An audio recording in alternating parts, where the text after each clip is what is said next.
Hello बच्चों, आपका स्वागत है बेटा एक बार फिर से अपने इस प्यारे चैनल केमिस्ट्री वाला में।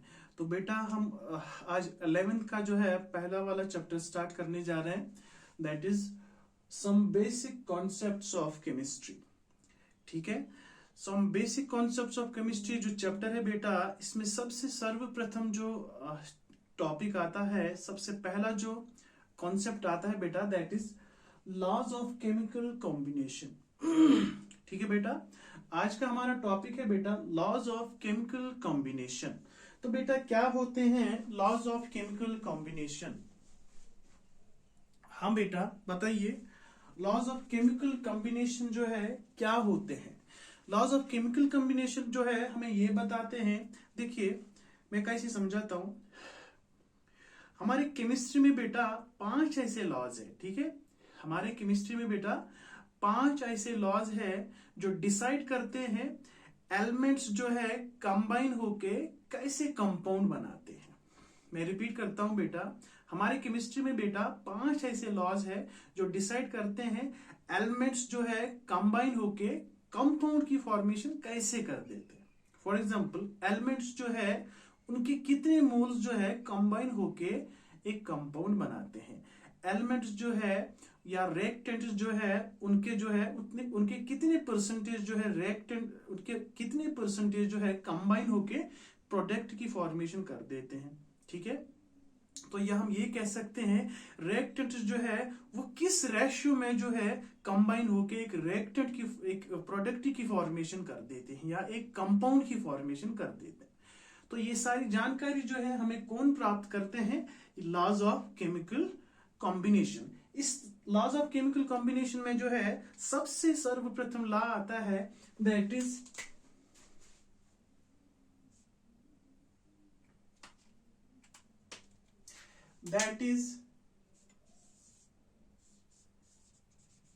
लॉ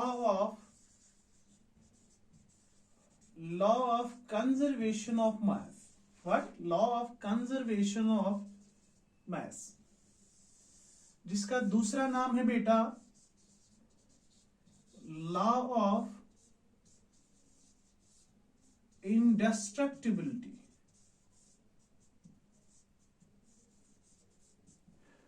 ठीक है ना?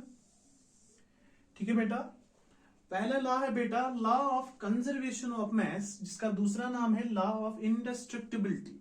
इंडेस्ट्रक्टिबिलिटी क्यों? यानी कि कुछ खत्म नहीं हो रहा है, कुछ डिस्ट्रॉय नहीं हो रहा है। ठीक है, आइए देखते हैं, आगे देखते हैं क्या डिस्ट्रॉय नहीं हो रहा है। ठीक है, तो पहला वाला लॉ क्या है बेटा? लॉ ऑफ कंजर्वेशन ऑफ मास। ठीक है बच्चा, तो बेटा लॉ ऑफ कंजर्वेशन ऑफ मास हमें क्या बताता है? लॉ ऑफ कंजर्वेशन ऑफ मास हमें यह बताता है बेटा, जब एलिमेंट्स जो है कंबाइन करके एक कंपाउंड की फॉर्मेशन कर देते हैं, यहां का मास जो है यहां के मास के इक्वल होगा।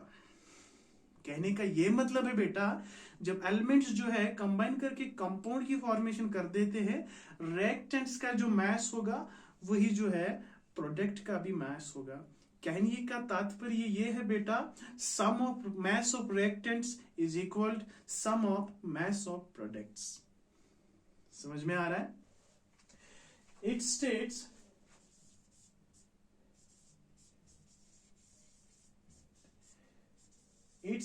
that during a chemical combination,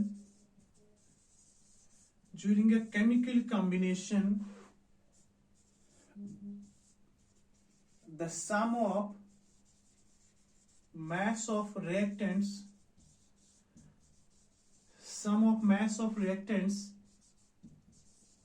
is equal to the sum of mass of products। ठीक है बेटा, समझ में आता है क्या मैंने लिखा? Sum of mass of reactants is equal to sum of mass of products. अगर sum of mass of reactants जो है sum of mass of products के इक्वल होगा तो हम ये कह सकते हैं ना कि कुछ डिस्ट्रॉय ही नहीं हो रहा है, मास जो है उसमें कुछ डिस्ट्रॉय ही नहीं हो रहा है। तुम ये कह सकते हैं mass can neither be created nor destroyed। तो क्या लिख सकते हैं, mass can neither be created nor destroyed। mass can neither be created nor destroyed। ना हम मैथ्स को जो है बिगाड़ सकते हैं ना बना सकते हैं, बस एक फॉर्म से लेके जो है दूसरे फॉर्म तक इसको कन्वर्ट कर सकते हैं, ठीक है ना। जैसे for example carbon plus oxygen gives carbon dioxide. Carbon जो है ऑक्सीजन से मिलके बेटा कार्बन डाइऑक्साइड बनाता है। कार्बन का जो एटॉमिक मास है बेटा दैट इज 12, ठीक है ना, 12 AMU। ऑक्सीजन का बेटा कितना, एक ऑक्सीजन का बेटा कितना होगा 16, तो दो ऑक्सीजन के कितने बेटा 32 AMU। यहां से कार्बन का 12 AMU, दो ऑक्सीजन के बेटा 32 AMU, तो ये बन जाएगा बेटा 44 AMU is equal to 44 AMU, ठीक है। तो ये रिएक्शन जो है law of conservation of mass को ओबे करता है, क्योंकि इसमें sum of mass of reactants जो है sum of mass of products के बराबर है। तो रिएक्शन जो है law of conservation of mass को ओबे करता है, ठीक है बेटा। Law of conservation of mass समझ आ गया, ओके। तो इसमें बेटा एक न्यूमेरिकल करते हैं। एक और बात है इसमें बेटा, देखो हाइड्रोजन जो है ऑक्सीजन से मिलके क्या बनाता है बेटा, वाटर बनाता है। तो मैंने ये कहा लॉ ऑफ कंजर्वेशन ऑफ मास जो है कहता है mass can neither be created nor destroyed but can be converted from one form to another, यानी कि इसकी फॉर्म जो है चेंज हो सकती है, स्टेट चेंज हो सकती है, ठीक है, लेकिन मास जो है वो फिक्स्ड रहेगा बेटा। देखो ये दो जो है हाइड्रोजन और ऑक्सीजन ये गैसेस है, रिएक्शन करके जो है इसकी प्रॉपर्टी बेटा चेंज होके इसकी स्टेट जो है चेंज होके किस स्टेट में चेंज होगी, लिक्विड स्टेट में। देखो गैसेस को जो है रिएक्ट करके लिक्विड में चेंज हो गया, दैट मींस स्टेट जो है चेंज हो सकती है लेकिन मास कभी चेंज नहीं होगा। That's what we called as law of conservation of mass. इसमें बेटा न्यूमेरिकल एक दो करते हैं।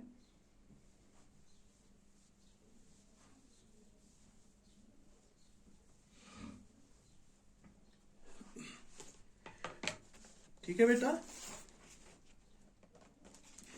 तो बेटा क्वेश्चन लिखिए, क्वेश्चन लिखिए बेटा 1.5 gram of ethane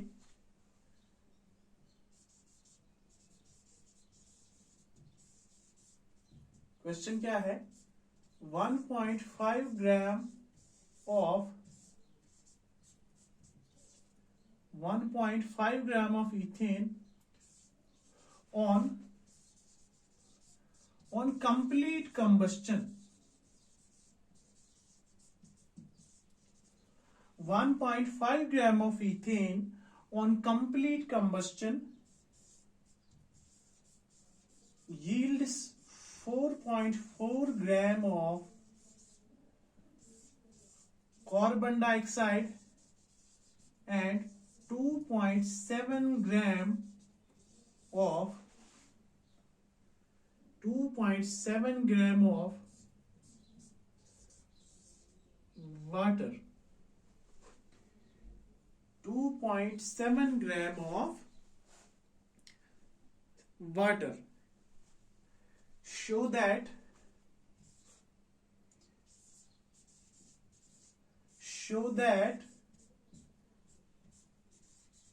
this reaction obeys law of conservation of mass। ठीक है बेटा, क्वेश्चन क्या कहता है,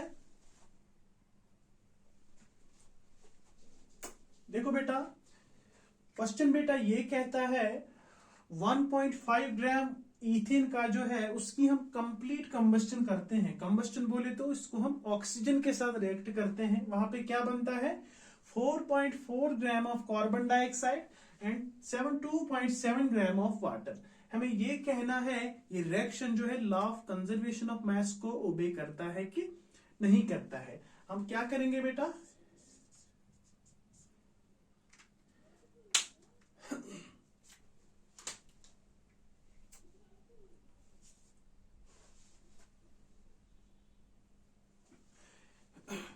ठीक है बेटा,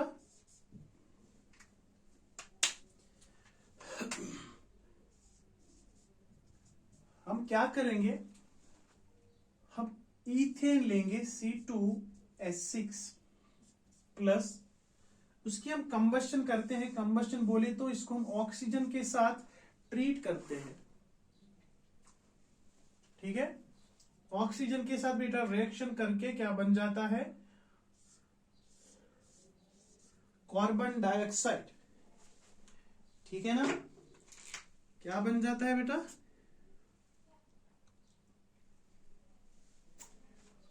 कार्बन डाइऑक्साइड।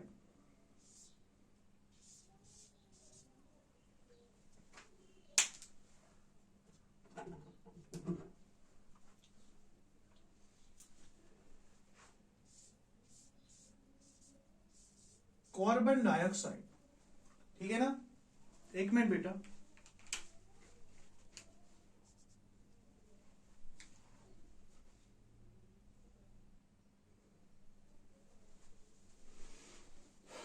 ठीक है बेटा, यानी 1.5 ग्राम ऑफ ईथेन जो है उसको रिएक्शन करना है बेटा।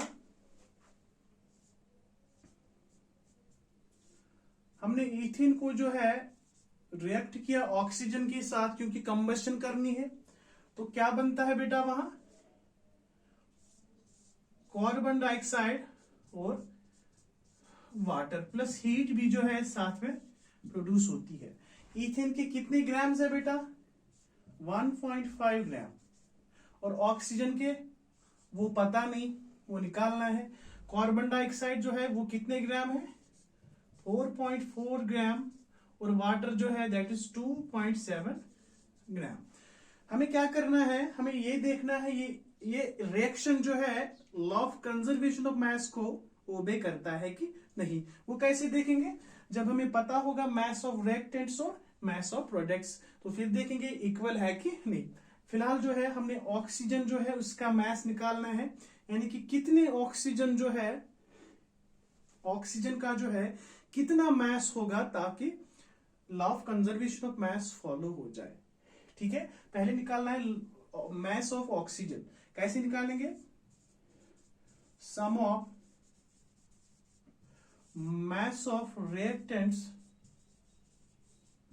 is equal sum of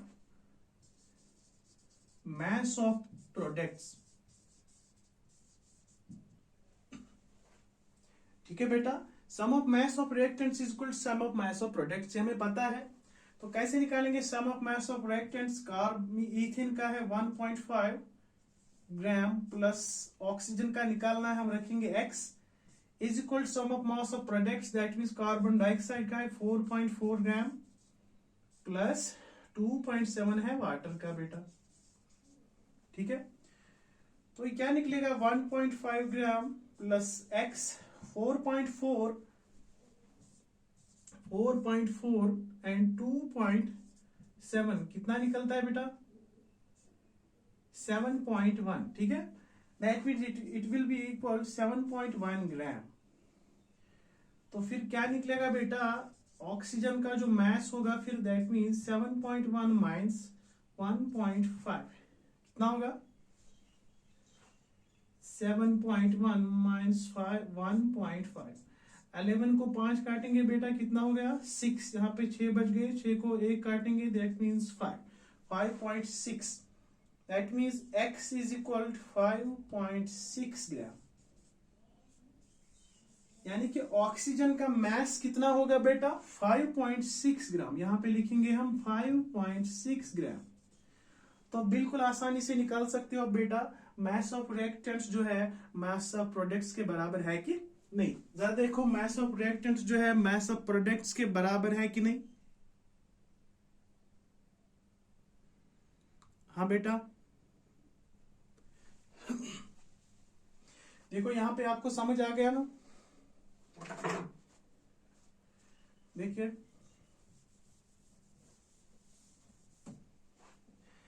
देखो हमें क्या निकालना है बेटा, हमने मास ऑफ ऑक्सीजन निकालना है। क्या निकालना है बेटा, मास ऑफ ऑक्सीजन। वो क्या निकल लेगा, x इज इक्वल 7.1 माइनस 1.5 ग्राम। ठीक है, ये निकलता है बेटा 7.1, इसका अगर प्लस करते हैं दैट मीन 7.1। ठीक है बेटा, 7.1 ग्राम। तो हमने ऑक्सीजन का निकालना है, तो ऑक्सीजन का कितना निकलेगा बेटा,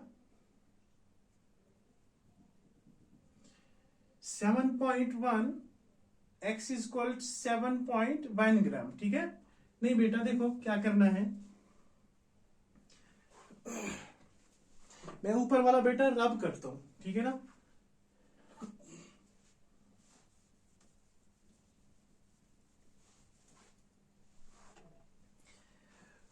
one point 5 gram plus x is equal 7.1 ग्राम।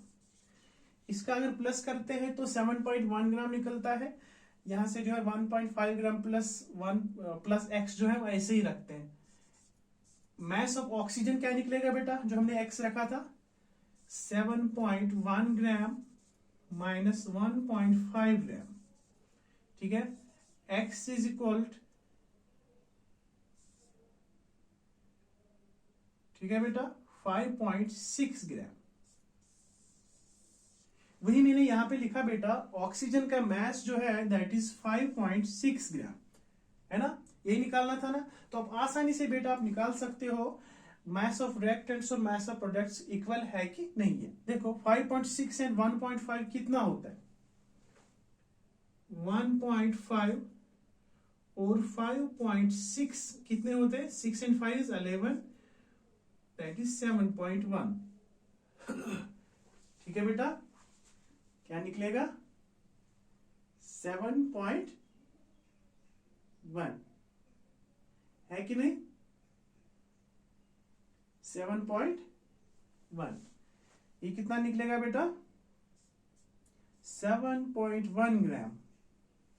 अगर इसका निकालेंगे कार्बन डाइऑक्साइड और वाटर का, इसके 4.4 है, जरा 4.4 प्लस 2.7, 7 और 4 कितने हो गए 11, 5 6 7 दैट मीन 7.1।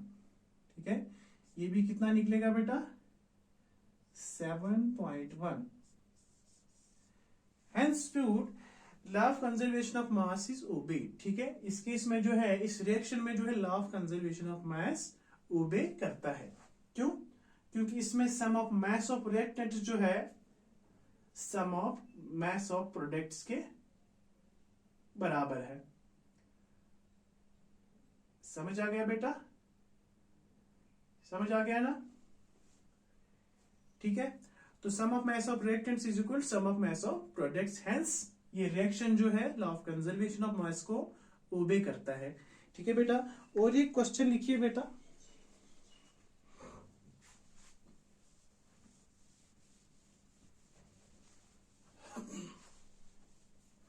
और एक क्वेश्चन लिखिए,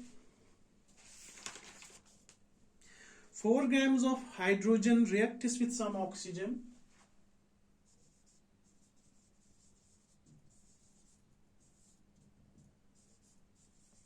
4 grams of hydrogen,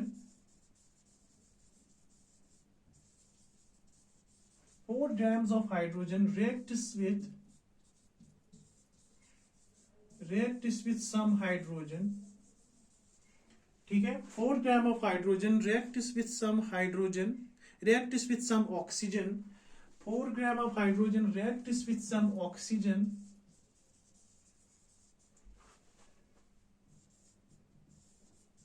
yields 36 gram of water.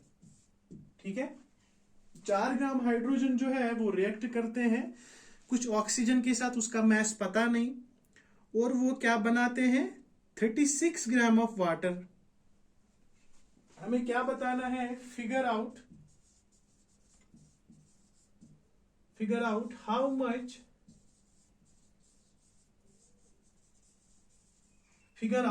Much oxygen must have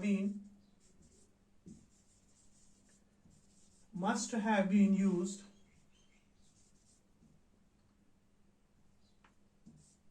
to follow या to obey the law of conservation of mass। Question क्या कहता है, क्वेश्चन ये कहता है बेटा 4 ग्राम हाइड्रोजन जो है वो रिएक्ट करते हैं कुछ ऑक्सीजन के साथ जिसका मास पता नहीं, और वो बनाते हैं 36 ग्राम ऑफ वाटर। हमें क्या करना है, हमें ये बताना है ऑक्सीजन जो है उसका मास जो है कितना होगा, ताकि law of conservation of mass obey हो जाए। देखो क्या करेंगे, हमें पता है sum of mass of reactants is equal to sum of mass of products। reactants कहाँ है बेटा, that means हाइड्रोजन रिएक्ट करता है बेटा ऑक्सीजन के साथ, क्या बनाता है वाटर। हाइड्रोजन कितने ग्राम से बेटा 4 ग्राम, और ऑक्सीजन जो है वो कितने ग्राम है बेटा वो निकालना है। वाटर कितने ग्राम बनते हैं 36 ग्राम। तो आप तभी बता सकते हो ऑक्सीजन जो है हमने बताना है कितना इसका मास होगा, ताकि रिएक्शन जो है law of conservation of mass को ओबे कर ले। तो क्या करना है, sum of mass of reactants क्या करेंगे 4 ग्राम प्लस एक्स, ऑक्सीजन जो है हमने एक्स लिखा for example, is equal to sum of mass of products, वो कितना है बेटा 36 ग्राम। ठीक है ना, वो कितना बन जाएगा, mass of oxygen is equal 36 gram minus 4 gram, that means mass of oxygen is 32 ग्राम। तो यहां हम लिख सकते हैं बेटा 32 ग्राम। तो ऑक्सीजन का जो है मास 32 ग्राम होना चाहिए। ठीक है बेटा, ऑक्सीजन का मास 32 ग्राम होना चाहिए, तब जाके जो है ये reaction law of conservation of mass को ओबे कर लेगा। देखो अब ओबे कर लेता है कि नहीं, 32 प्लस 4 इज 36। देखिए यहां से भी जो है 36 ग्राम है, प्रोडक्ट का मास 36 एंड रिएक्टेंट्स का भी मास 36। ठीक है, इस तरह से जो है ये reaction law of conservation of mass को ओबे कर लेता है बेटा। आज के लिए बेटा इतना ही। अगले लेक्चर में जो है इसका दूसरा law, that is law of definite proportion, या इसका दूसरा नाम कहते हैं लॉ ऑफ फिक्स्ड प्रपोर्शन बेटा। आज के लिए बेटा इतना ही। Thank you very much.